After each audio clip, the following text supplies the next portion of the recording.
하는 거예요? Film diawali pada Mei 1975, tepat di Hari Anak, dan kita diperlihatkan orang tua yang sibuk mengajak anaknya bermain pada hari itu. Lalu kita diperlihatkan calon pemeran utama kita saat masih kecil, yaitu Song Ha-young. Sebut saja Ha-young. Tengah bermain bebek air bersama ibunya, namun Ha-young tercebur ke dalam danau akibat berusaha mengambil balonnya yang terbang. Dan di kedalaman, ia melihat mayat wanita yang tenggelam, hingga dia dan mayat tersebut pun diselamatkan. Dan tempat rekreasi itu pun menjadi ramai atas penemuan mayat tersebut. Dan jiwa detektif Ha-young pun sudah muncul sejak kecil, di mana ia melihat tersangka di tempat kejadian. And then, film pun baru dimulai.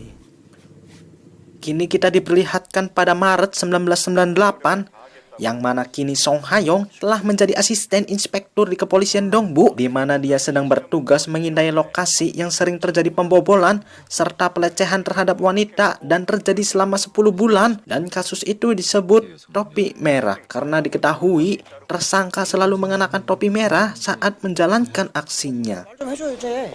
Tak menemukan hasil pada malam itu, kini kepala inspektur pun menyudahi pengintaian malam itu, dan semua bergegas pulang karena hawa yang semakin dingin karena sedang musim salju, tak kecuali Ha-young yang tetap mengintai sendirian. Lalu Ha-young pun berkeliling dan menemui pria yang mencurigakan yang mengenakan topi merah. Dan benar saja dia hendak membobol rumah di situ, dan langsung saja Ha-young mengejarnya.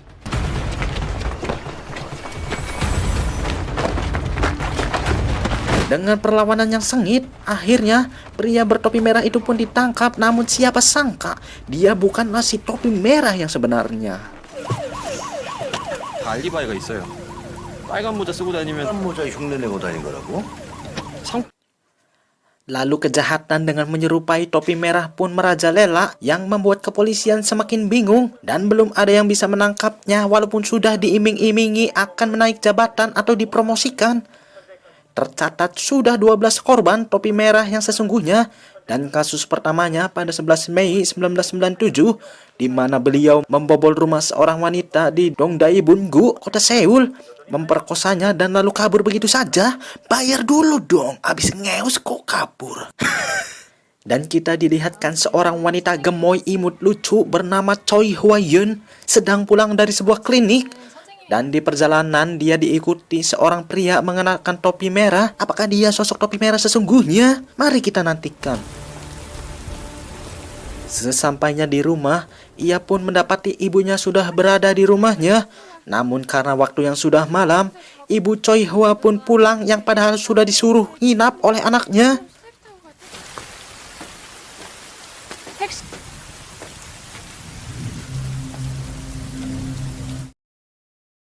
Ketika selesai mandi, dia pun dikagetkan dengan kehadiran pacarnya yang secara tiba-tiba memeluknya dari belakang, yang bernama Bang Ki-hun.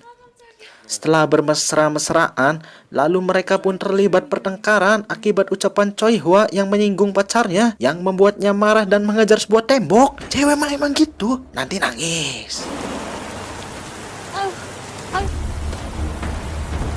Lalu tiba-tiba kita dilihatkan Choi Hwa sedang dicekik hingga tewas. Entah siapa yang mencekiknya. Apakah pacarnya adalah si topi merah itu? Tapi sebelum itu, tak kenal maka tak kedue. Jadi izinkan saya menyapa kalian. Gimana kabarnya kaum host Potter di alam manapun kalian berada? How are you today? Welcome back again with me, the one and only in the world, Bung Faisal, yang hanya memiliki fashion goleran everywhere, every day, and every time, yang masih tetap stay tune ngagoler. Film kali ini adalah series terbaru dari Korea yang berjudul Talk the Darkness, yang berjumlah 12 episode yang mengisahkan seorang detektif jenius yang akan dihadapkan kasus-kasus rumit yang akan dia pecahkan dengan kepintarannya. Namun apa sajakah yang akan dihadapinya? Maka dari itu tetaplah stay tune dan subscribe FSF Movie. Karena dalam sebuah catatan harian Asep Prasmanan dia pernah berkata, jika Anda sedang mendengarkan alur sebuah film, maka kalian harus subscribe heula channelnya. Dan untuk lebih menikmati alurnya agar lebih puas hingga klimaks, maka harus gravitasikan posisi goleran antum, nyalakan hotspot orang terdekat, siapkan kopi udut walau hanya sebatang, lalu kalian seruput dan hisap dalam-dalam udut Anda hingga ke paru-paru, and then sal urip cuang kidot.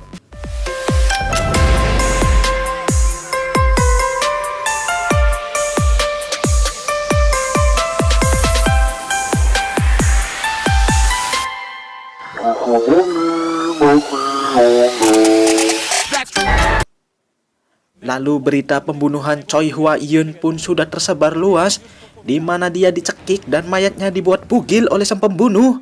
Dan kepolisian pun menjalani investigasi, termasuk Ha Young yang ikut serta menginvestigasi TKP. 어젯밤 10시쯤 딸이 집에 들어오는 거 확인했고 피해자 가족은요? 어머니께서 한 분 계신데. Keesokan harinya, di kantor polisi dari bidang forensik, Kook Yong Soo kembali membujuk atasannya agar membentuk tim analisis ilmiah atau profiler guna mencegah terjadinya kejahatan besar nantinya. Namun ditolak oleh Gil Pyo, sang atasan, karena sedang pusing memikirkan kasus si topi merah tersebut. 높아질수록 그림자가 길어진다고 했어. 우리도 미국처럼 인정사정 없는. 듣자 하니까 진짜 씨.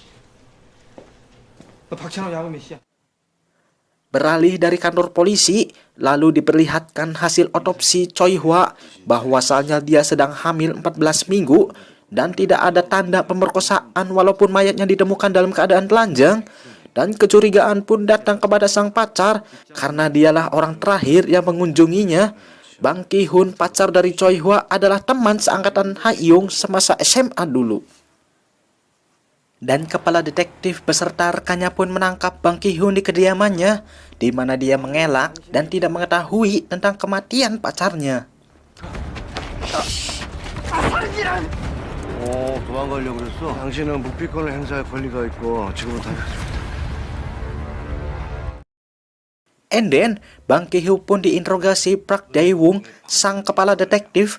Namun kembali Bang Ki-hun mengelak atas pembunuhan pacarnya.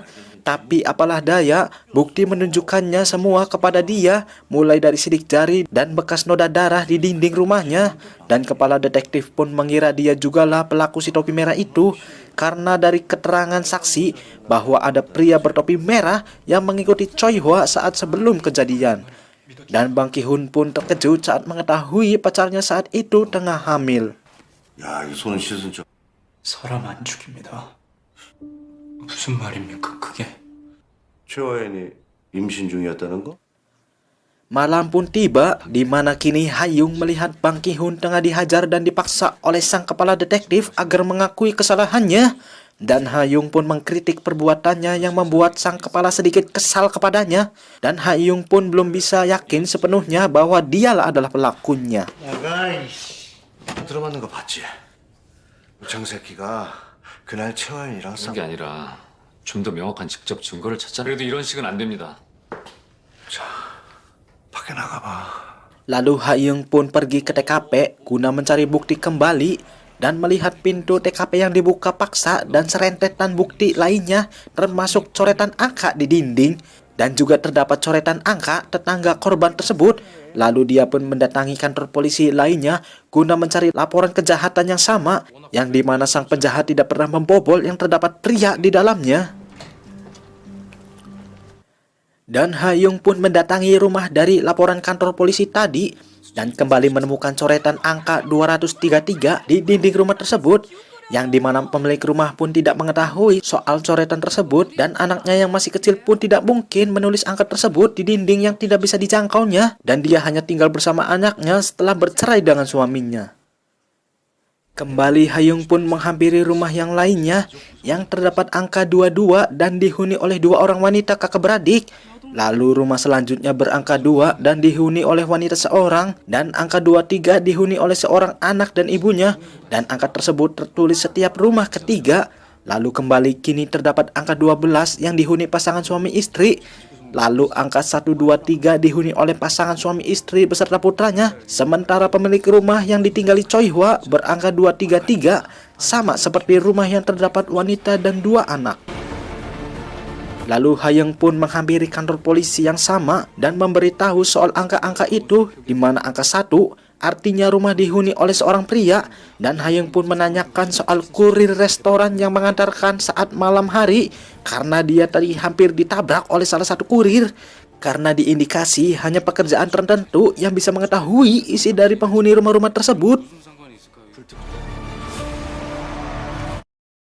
Singkat cerita, lalu tersiar kabar ada penangkapan lain dan telah mengaku bahwa dialah sebagai topi merah yang sesungguhnya yang telah memperkosa dan melakukan pembunuhan berantai. Lalu di kantor, kepala detektif dengan caranya yang arogan mengaku berhasil mendapatkan pengakuan dari pacar Choi Hwa.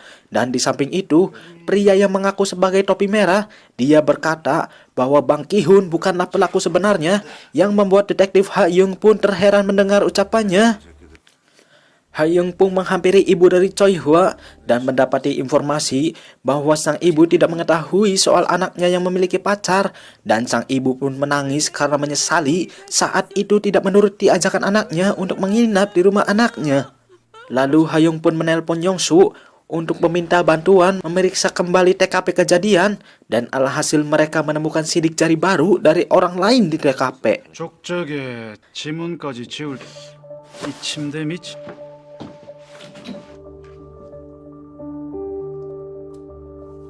Tapi kepala detektif tidak senang atas kelakuan Hayoung yang kembali meminta sidik jari Bang Ki-hun yang dianggap kepala detektif sudah mengakui kesalahannya. Lalu untuk apa dia melakukan hal itu? 알기 뭘 알아, 이 새끼야. 너 뭐 알아? 어쩔 건데? 야. Lalu hasil penelitian dari sidik jari yang ditemukan Hayoung pun keluar. Namun pihak forensik tidak dapat mendeteksi kepemilikan sidik jari tersebut, yang membuat Hayoung kepusingan atas kasus tersebut.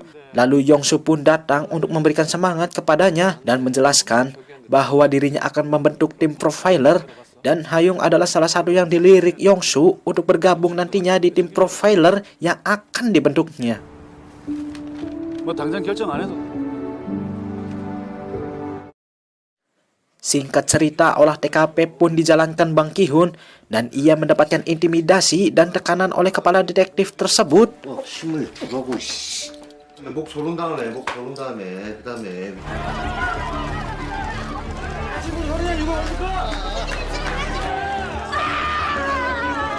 Dan pada akhirnya, Bang Ki-hun pun dijatuhkan hukuman oleh pengadilan dan menahannya selama 12 tahun.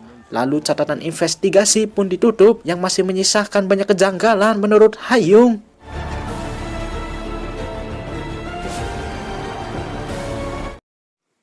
Kini masuk ke tahun 1999, selang beberapa bulan setelah kejadian, di mana tahun itu adalah tahun ulang tahun saya.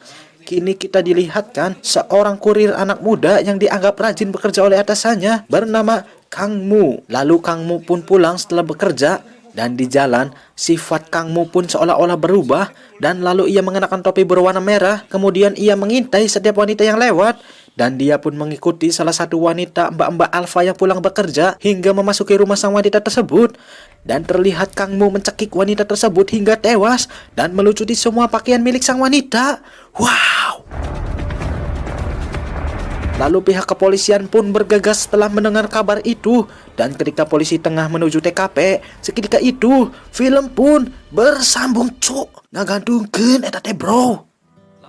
Di akhir film kita dilihatkan apa yang akan terjadi di episode kedua, dan semuanya akan terungkap pelaku yang sebenarnya. Patut kita nantikan. 이라는 걸 넌 본능적으로 알고 있잖아. 그쵸?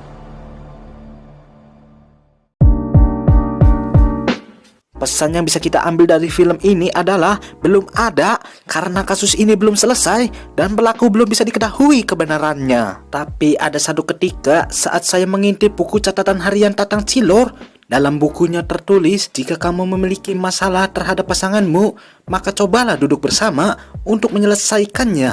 Tapi jika duduk bersama tidak menyelesaikan masalah itu, maka cobalah dengan tidur bersama. And then, saya, Bung Faisal yang masih menganggur sampai periode berikutnya, beserta jajaran staf direksi FSF Movie yang saya jalankan everywhere, every day, and every time sendirian mengucapkan undur diri. Tetaplah bernapas dan jangan lupa rebahan. Karena di mana ada kesulitan, di situ ada jalan. Di mana ada jalan, di situ ada Kang Baso bawa hoki-tolki. And then, terakhir, gracias.